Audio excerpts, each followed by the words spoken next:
What's up, YouTube? This is Stewart Lee, False Breasts. Not that he's got false breasts, but you'll see from the clip.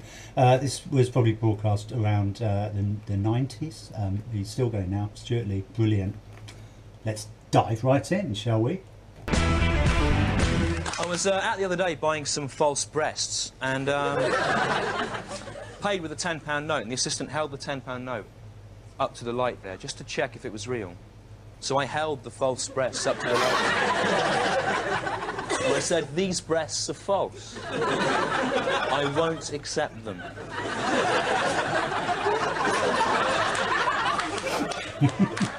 That didn't actually happen at all. I was out buying some false breasts, but I didn't think of like holding them up to the light and doing that really clever, funny thing till a bit. If I'd complete lie, I wasn't out buying any false breasts at all. In fact, I was in the cinema buying some popcorn, and the woman held the thing up to the light, and I thought about holding up the popcorn, but I didn't because A, I didn't think of it like in time, and also like false popcorn, that's not like a thing like false breasts. So it wouldn't have worked. So I didn't think of it at all. But that is a bit like those situations you get in when you think of the witty thing to say much later. You know, I was sitting in a cafe in Leicester Square, right, and there's this sugar bowl in front of me, and I was piling up all the sugar into like a little dry stone wall of sugar in front of me in the sugar bowl.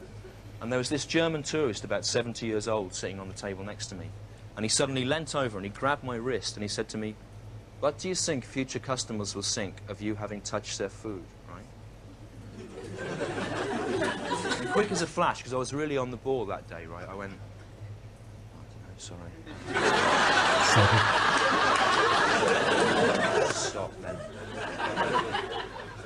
Then, about half an hour later, I thought of what I should have said. What I should have said to him when he said, "What do you think future generations of future customers will think of you having touched their sugar?" What I should have said is, "What do you think future generations of Germans will think of your complicity in the murder of 6 million Jews?" But I didn't. I didn't think of it at the time. It was too late. You know, so I went back to try and find him to say it. You know, I thought maybe I'd say that to him and do like a sort of Hitler salute, maybe goose step around. But he'd gone from the cafe. He'd gone by then. So I went into Leicester Square and I sort of wandered around doing that just in case he was there. You know, that led to some misunderstandings. Had to go away. Similar situation, I was at a party in about May of last year, and I got talking to this journalist, right?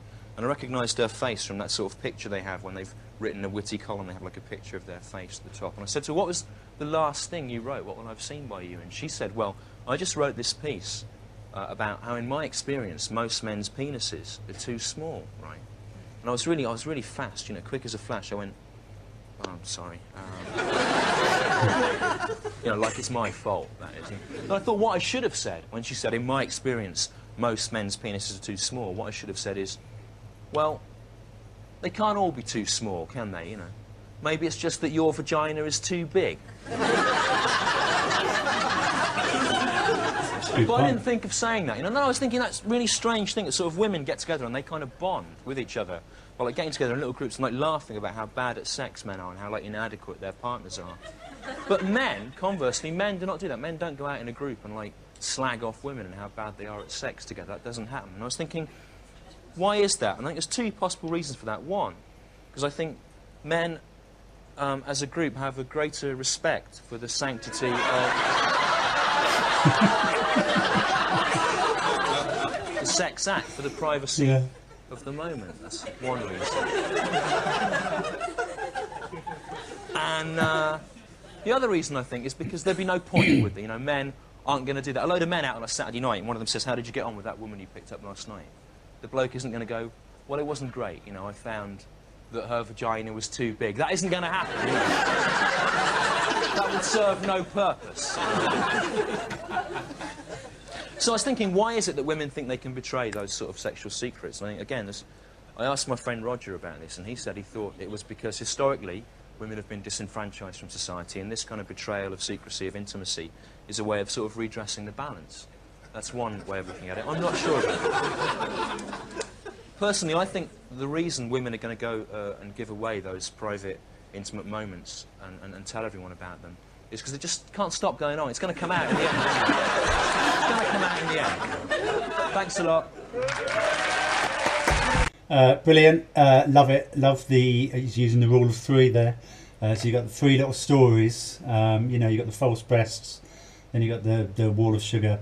But then the last one is sort of not the funniest, which, you know, typical Stewart. Anyway, see you next time.